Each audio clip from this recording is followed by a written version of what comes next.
Hi guys, I'm Kasha. Welcome to the channel and to our coffee times together. So today I'm here to talk again about some bingeable Netflix shows. It's coffee time!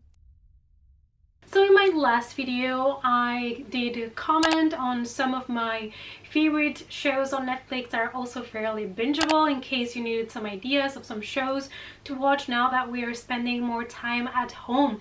So today I decided to let you know about some shows that came out in 2020. They're fairly new and most of them I still have not checked them out, so we can talk about these shows and you can guys let me know if you've watched them, if they are worth it. These are definitely some that are on my list.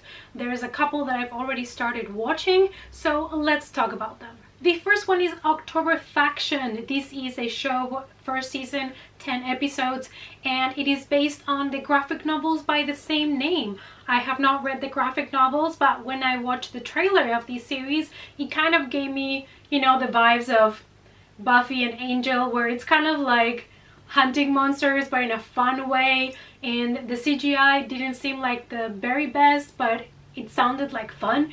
So we basically have a family and the mother and father are working as kind of monster hunters, and they lie to their kids and they say that they are, I think, realtors. Basically in every show when people say they are realtors, they're not, so just think about that. They're probably something else. And the kids start to figure out things that are happening around them are weird. So far I think I've watched 5 or 6 of the episodes and I like it.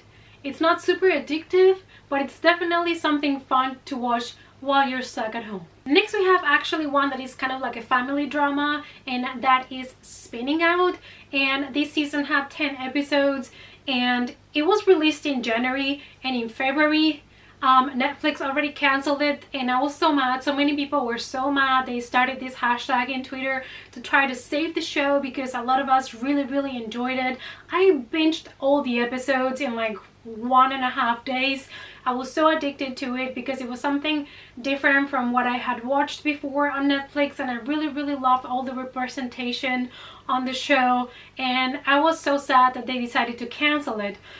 Basically we're following the story of a previous figure skating Olympic girl called Kat Baker, and after an injury she is unable to go back on the ice, and so we follow her trying to recover from that injury and facing her trauma, but also we face her family, and there is mental illness included in that. I think it was done and approached in a really respectful and with really good representation. So I really loved all the different characters that the show had and all the representation that it brought to mental illness. And like I said, I'm really sad that they canceled it because it's one of those dramas that I really love, and I don't love drama so much that I binge a show like this one. So I know this is not a show for everybody, but if you're interested in this kind of stuff, this might be a show for you. Also, quick note, this does not end in a cliffhanger or anything like that, so I mean it's not the worst thing in the world that we're not getting season 2 because we kind of concluded sort of the first story, but you kind of wish you could go back to the characters, so that's what makes me sad. Then we have Dracula. This is only 3 episodes, but it's like a very long movie. Every episode I think it's 1.5 hours, and it is fantastic. It was released in Netflix at the same time that it was released in BBC. I believe it's by the same people that did Sherlock, and this was so good. It is of course based on the novel by Stoker, Dracula, and I absolutely love the way that they took the character and they kind of modernized the story a little bit, and you get to see Dracula from the earlier days, so to say, when he meets John Harker, and to the modern days, which I thought was very refreshing.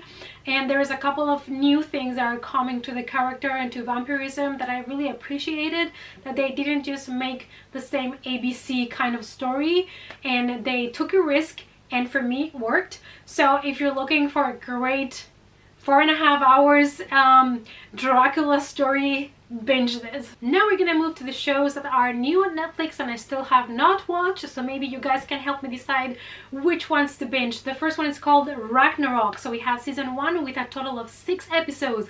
This is a Norwegian series and it is based on Norse mythology. So we're living in a fictitious town in Norway in which basically pollution and the footprint of humankind has been messing up with climate change. And we also have a kid that is the embodiment of Thor, the god, and is kind to protect, you know, the world, the earth from all of these dangers. So it kind of sounds like a modern take of the mythology, including some political stuff in it due to climate change. So I don't know, it's one that I'm really intrigued about. So if you guys have already watched it, please let me know down below what you thought of it. Then we have Lock and Key. We have a first season of 10 episodes and I think they've already confirmed season 2 and 3. This is based on the graphic novel from Joe Hill and Gabriel Rodriguez. I am currently reading the graphic novel, so that's why I still have not watched the show. It's based on a family whose father has just been killed and they flee to a mansion to try to stay, you know, low-key protected, and they find the kids in this mansion a set of keys that do different things, paranormal things, supernatural things. And I've heard from people that have watched the show that it's pretty good and bingeable. I'm gonna wait until I finish the graphic novels to watch it, but if you're looking for something that it is, I think it's appropriate for the whole family. I mean, the graphic novels are not, definitely not, but I think the show was kept a little bit more also for kids, or at least for teenagers. So you know, double check that, because normally, you know, I don't really check if it's for kids or for adults, but this might be one that you would like to binge. Then we have Dare Me, with also a first season with 10 episodes, and I'm intrigued in this one because it looks by the trailer like a mystery thriller that has a lot more to show that the main story, which is basically a competitive high school cheerleading team, something like that, that have their differences between them, the girls there. But this looks like a type of scenario in which the deeper you dig, the darker the secrets are coming out. So I tend to be a sucker for this kind of stories, and it's one that just came out, so I'm excited to give it a try, but let me know down below if you watched it. Then we have Bloodline, and we follow here doomed passengers in an spectral bus that is going to a horrible place, a gruesome place. And this is a horror anthology. It's only 1 season, 6 episodes, and it's definitely one that I directly put on my list and I was like, I need to watch this. But if you've already binged it, let me know down below what you thought of it. Next we have also a very recent one, and that is Vampires. This is a French Netflix exclusive, and the first season has 6 episodes, and it's all about this girl that is half human, half vampire. I think the parents or the family are forcing her to take some pills to kind of not show her vampire kind of powers. I'm not really sure, but Vampires in Me is something that I need to check out. I hope this one is good. Let me know down below if you've already seen it. Then we have the Valhalla Murders season 1, 8 episodes. Apparently this was already pre-released in Iceland in 2019, but it just hit Netflix, and it is basically a TV series from Iceland in which we have a detective that it is investigating some serial killer, and I was like, okay, I'm down for that. Put it on my list. So it's another one that I'm pending there to watch as soon as possible. And the last one is The Letter for the King, a Netflix show, first season, 6 episodes, and it is about this young squire that is being trusted with this letter that he needs to deliver the king. But in order to deliver this to the king, he needs to cross 3 kingdoms, so good luck. So if you're looking for a new medieval kind of story, if you've already binged The Witcher, which you should by the way, then we have this new TV show. I'm not sure if it's gonna be any good, but at least is a new medieval show that it's coming to Netflix. I think they've only done kind of medieval movies, not so many shows, so I'm really intrigued actually to see what they did with this one. And as an honorable mention, because I've already mentioned it in my other video, but it did come out in 2020, it is I Am Not Okay. Super bingeable, first season, and the episodes are only 7 and under 30 minutes each. If you like Carrie vibes, shows that are weird and different, give this one a try. And these are some new 2020 Netflix shows that most of them I have not checked yet, so hopefully you guys have seen any of them and you can recommend me which ones to check out first.